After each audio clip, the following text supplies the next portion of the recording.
পবিত্র রমজান মাস, সেই সাথে জুম্মার দিন।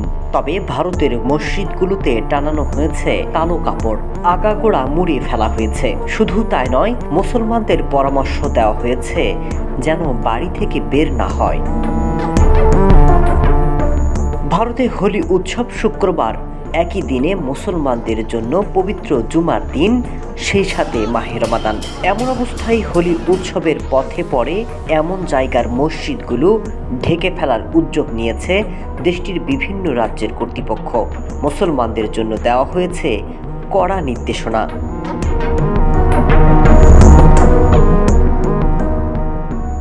ভারতের মুসলমানরাও যেন নিরুপায়।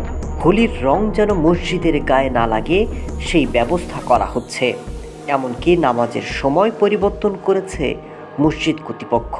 আর এতেই সমালোচনার ঝড় উঠেছে বিশ্বে।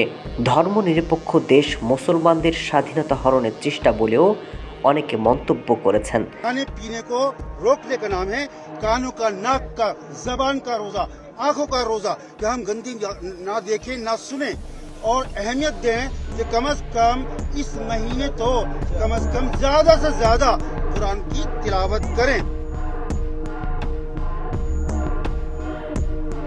বাংলাদেশে হিন্দু নিপীড়নের নানা খবর প্রচার করে দেশটির গণমাধ্যম, তবে নিজ দেশের এমন চিত্র প্রচার করে না কেউ। ভিডিওটি ভালো লাগলে শেয়ার দিতে ভুলবেন না।